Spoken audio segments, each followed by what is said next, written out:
हर साल की तरह इस बार भी मेरी बीवी ने मुझसे कहा कि 15 दिन के बाद से छुट्टियां शुरू हैं। क्या आपने कुछ सोचा है? मैं बोला, किस बारे में? वो बोली, यही कि कहीं दूर की कोई शांत जगह जहां किसी का भी शोर ना हो। मैंने कहा, नहीं। हेलो दोस्तों, आप सुन रहे हैं भूतिया स्टेशन आकाश के साथ। चलिए बढ़ते हैं कहानी की ओर। मेरा नाम राजवीर सिन्हा है। मैं एक सरकारी अध्यापक हूँ।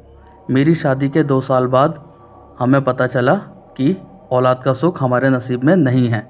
इसलिए ये भाग दौड़ भरी ज़िंदगी से दूर 1 महीने की छुट्टियां हम दोनों किसी दूर दराज इलाके के एकांत और प्राकृतिक स्थान पर गुजारते थे।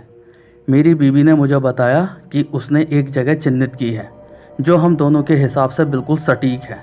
उसने मुझे कहा कि आप एजेंट से बात करें और उस जगह का पूरी तरीके से फाइनल करें। एजेंट से बात करने पर पता चला कि शिमला से 35 किलोमीटर दूर एक आलीशान बंगला है जहां गैरेज बोट हाउस की सुविधा भी उपलब्ध है। अगर आपको हाउस कीपर की ज़रूरत हो तो वो भी अरेंज कर देंगे। मेरे द्वारा किराया पूछने पर एजेंट ने बोला, पहले आप पूरे बंगले का जायज़ा ले लें, बाकी बातें आमने सामने ही हो जाएंगी।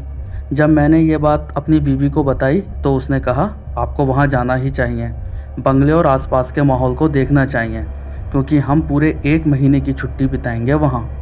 खैर 2 दिन की छुट्टी लेकर मैं वहाँ के लिए निकला। शिमला पहुँचने तक तो ठीक ठाक था। शिमला से वहाँ के लिए टैक्सी की। शिमला से निकला ही था कि रास्ते में बर्फ़ का अंधा कर देने वाला तूफ़ान शुरू हो गया, जिसमें सफ़र करना बेहद ही एक मुश्किल था। मैं बेहद दूर एक वीरान इलाके में पहुंचा, जो बहुत ही थका देने वाला पहाड़ी इलाका था। मेरे वहां पहुंचने से पहले ही वो एजेंट, जिसका नाम अमित वर्मा था, वहां मौजूद था। उसने पहले से ही अलाव में आग सुलगा कर रखी थी। मेरे पहुंचते ही उसने मेरा स्वागत किया और मुझे गरम गरम कॉफ़ी का मग पकड़ा दिया, जिसने मुझे उस जमा देने वाली ठंड में काफ़ी राहत प्रदान की। मौसम की स्थिति और भयावह होती चली जा रही थी। एजेंट ने मेरे लिए पहले से ही रात के खाने का इंतजाम कर रखा था। सारी बातें होने के बाद एजेंट ने कहा, आप एक रात रुककर पूरा मुआयना कर सकते हैं यदि आपको कोई दिक्कत ना हो तो। बाकी मैं चलता हूँ। मेरे एक रिश्तेदार शिमला के एक आसपास में एडमिट हैं, जो अस्पताल आसपास में ही है, जिनका कोई संरक्षक नहीं है, तो मुझे जाना होगा। मैंने बोला, इस भयानक मौसम में आप कैसे जाएंगे? तो वो तपाक से बोला, सर हमारा तो काम ही यही है, और डरना कैसा, मौत को तो एक बार आना ही है। ये सुनकर मैंने हामी भरी और एजेंट अपनी गाड़ी से चलता बना। मैंने मेन गेट बंद किया। अब पूरे बंगले पर केवल मेरा ही साम्राज्य था। अभी बर्फ़ का तूफ़ान थोड़ा हल्का था, लेकिन मैंने बाहर का मुआयना करने का विचार रद्द कर दिया। वहाँ छाए अंधेरे और सन्नाटे से तो शायद अच्छे घबरा जाते, लेकिन मैं खुश था कि छुट्टियों को गुजारने की इससे बेहतर जगह कोई नहीं हो सकती है। मैं सीधे अंदर गया। वहाँ से मैंने कमरों का जायज़ा लिया। वो बिल्कुल ठीक तरीके से सुसज्जित थे। इतना देख मैं इत्मीनान करके उसी कमरे में वापस आ गया जिसमें अलाव जल रहा था। मैं अलाव के पास एक कुर्सी डालकर बैठ गया। समय भी रात की ठंड की तरह एक नियत चाल से चल रहा था। मैंने सोचा क्यों ना डिनर किया जाए, और ये सोचकर मैं किचन में गया। वहाँ मैं खाना ओवन में गर्म कर रहा था कि किसी के पैरों की खिसखिसाहट की आवाज़ आई। मैंने उसको ध्यान न देते हुए अपने खाने पर ध्यान दिया और खाना खाकर अपने बेडरूम में आ गया। बेडरूम में आने के बाद मैं बेड पर लेट गया। 15 मिनट करवटें बदलने पर मैं उठ गया और वहाँ रखे एक बुक केस को देखा तो मेरी आंखों में चमक आ गई। मुझे किताबों का बहुत शौक़ था। मैं वहाँ गया और किताबों को पलटने लगा। फिर मैंने एक उपन्यास निकाला और अलाव वाले कमरे में कुर्सी पर बैठकर उपन्यास पढ़ना शुरू कर दिया। बंगले में आसपास बहुत खामोशी थी। यह बंगला एक नदी के किनारे स्थित था, जहाँ ज़्यादा ही बर्फबारी की वजह से नदी की ऊपरी सतह जम चुकी थी। सन्नाटा इतना गहरा था कि अलाव से केवल लकड़ी के चटकने और जलने की आवाज़ के अलावा कोई आवाज़ नहीं आ रही थी। उपन्यास पढ़ते पढ़ते आधी से ज़्यादा रात कब गुजर गई पता ही नहीं चला। अचानक किसी कार ने उस ठोस सन्नाटे को छिन्न भिन्न कर दिया। दूर से आती हुई किसी कार की आवाज़ पल पल तेज और करीब होती जा रही थी। फिर अचानक बंगले के पास आते ही कार की आवाज़ बंद हो गई। मुझे बहुत हैरानी हुई कि इतनी रात गए दूर इस वीराने में गिरती हुई बर्फ़ के नीचे यहाँ कौन आया है। खैर ये बात समझना अब आसान होगा कि मैं और मेरी बीवी डरपोक तो नहीं हैं, क्योंकि हम दोनों को ही वीराना पसंद है। मैं कार को देखने के लिए बाहर आया, ये सोचकर कि कहीं कोई अनहोनी ना घट गई हो। मैंने बरामदे से ही देखा एक कार रुकी हुई है, उसकी लाइट जल बुझ रही है। मैं तेज़ी से बाहरी गेट से बाहर आया। मैं कार के करीब पहुंचा तो मैंने देखा एक आदमी कार के अंदर औंधे मुंह पड़ा है। मैंने उसे आवाज़ दी तो कोई प्रतिक्रिया नहीं आई। मैंने उसको पलटकर जब सीधा किया तो मैं देखकर परेशान हो गया, क्योंकि उस आदमी के चेहरे पर काफ़ी गहरे जख्म थे और उनमें से खून रिस रहा था। मैंने फिर उसको आवाज़ से उठाने की कोशिश की, लेकिन वो बेहोशी की हालत में था। अकेला होने की वजह से मैंने उस आदमी को बहुत ही मुश्किल से उठाया और जिस कमरे में अलाव जल रहा था उस कमरे में पड़ी कुर्सी पर अलाव के सामने बिठाया। वो अभी भी बेहोश था, उसका पूरा शरीर बर्फ़ की तरह गल रहा था, नब्ज़ भी रास्ता बदलती हुई चल रही थी। मैं जल्दी से किचन में गरम गरम पानी करने के लिए गया, जिससे शायद गर्मी पाकर वो उठ जाए। अभी मैं किचन में ही था कि फिर मुझे कार को स्टार्ट करने की आवाज़ आई। मैं चक्कर में पड़ गया। मैंने सबसे पहले उसी कमरे में जाकर देखा जहां मैंने उस आदमी को कुर्सी पर बैठाया था, लेकिन वहां वो आदमी नहीं था। फिर मैंने देखा फर्श पर खून टपका हुआ था, जिसका रुख बाहरी गेट की तरफ था। मैं ये देखता हुआ बाहरी गेट की तरफ गया तो वो आदमी गाड़ी में बैठा और तेज़ी से कार को चलाकर ले गया। मैं हैरान था, अभी तक जो इंसान बेहोश था इतनी देर से अब वो एकदम उठ के कार को चलाकर भी ले गया। इस सोच विचार में मैं जैसे ही मुड़कर कमरे में गया तो देखा वही आदमी उस कुर्सी पर बैठा है। अब तक तो मैं हैरान ही था, लेकिन अब मुझे डर भी लगने लगा था, क्योंकि जो आदमी कार को तेज़ी से चलाकर लेकर गया वह आदमी तो लेटा हुआ है। बहुत हिम्मत करके मैं उसके पास गया, ये देखने के लिए कि कहीं ये मेरा भ्रम तो नहीं, लेकिन वो वही आदमी था। मैंने जैसे ही उसे फिर छुआ वो अभी भी बर्फ़ की तरह ठंडा हो रखा था।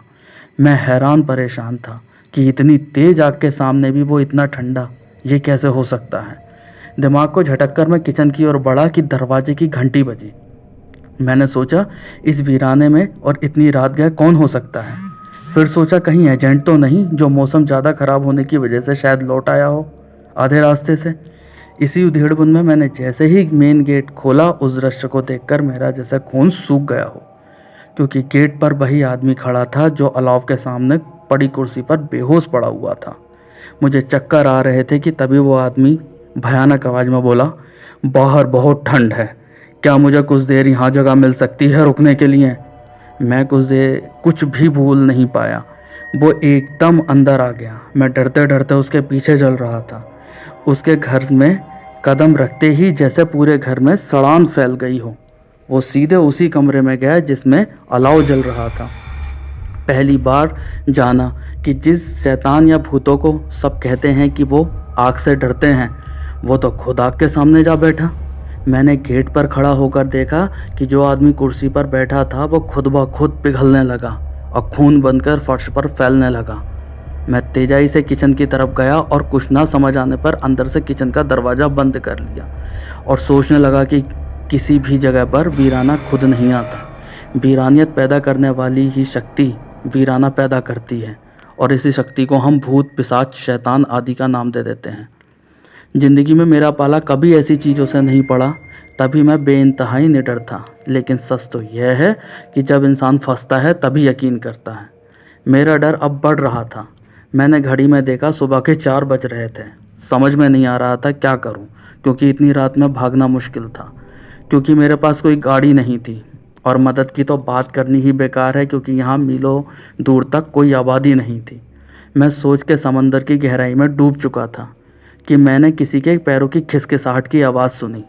वो आवाज़ बढ़ती चली जा रही थी और मैं डरने लगा।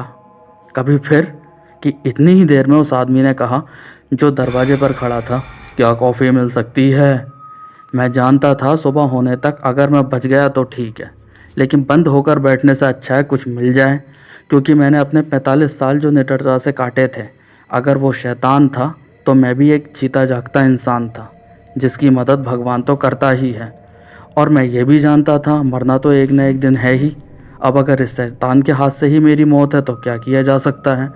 लेकिन ये सब कहना आसान था, उस समय जो स्थिति मेरी थी शब्दों में बयां करना बहुत ही मुश्किल था। खैर, मैंने हिम्मत करके दरवाज़ा खोला तो वहाँ कोई नहीं था।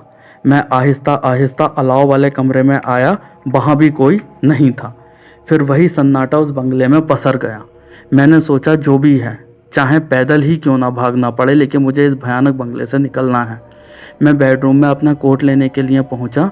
मैंने जल्दी से अपना कोट उठाया और जैसे ही मुड़ा, मुझे किसी के तेजाई से हंसने की आवाज़ आई। मैं चुपचाप उस आवाज़ की दिशा की ओर बढ़ा तो देखा एक औरत ड्राइंग रूम में बैठी टीवी देख रही थी। उसका चेहरा ठीक से नज़र नहीं आ रहा था और वो किसी से बात भी कर रही थी, लेकिन समझ में नहीं आया कि वो बात किससे कर रही थी। लेकिन उसकी बातें बिल्कुल साफ सुनाई दे रही थी। वो बोल रही थी कि यह हमारा घर है, अगर किसी को यहाँ रहने नहीं देंगे और अगर हमारा यहाँ पर कोई रहा तो वो मारा जाएगा।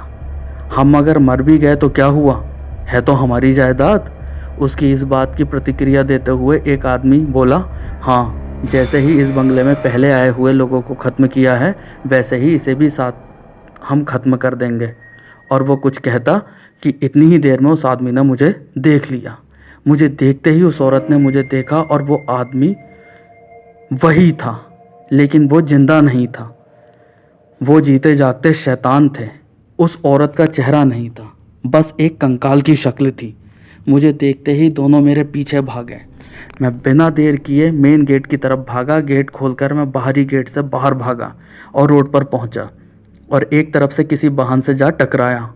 मुझे होश नहीं रहा, बस धुंधली सी किसी की आदमी की शक्ल मेरे सामने थी। वो कुछ बोल रहा था और मैं बेहोश, शून्य। होश में आने पर खुद को एक अस्पताल में पाया जहां मेरे सर पर पट्टी बंधी थी और चारों तरफ मरीज और उनके साथ के तीमारदारों का शोर। वो दिन लगा कि इस वीराने में केवल भूत पिशाचों के लिए ही होते हैं। जिंदा इंसानों का जीवन तो जिंदा लोगों में ही है। शोर ही जीवन की एक कड़ी है जो इंसानों को जिंदा रहने का एहसास दिलाती है। तो दोस्तों, आपको हमारी कहानी कैसी लगी कमेंट बॉक्स में ज़रूर बताएं।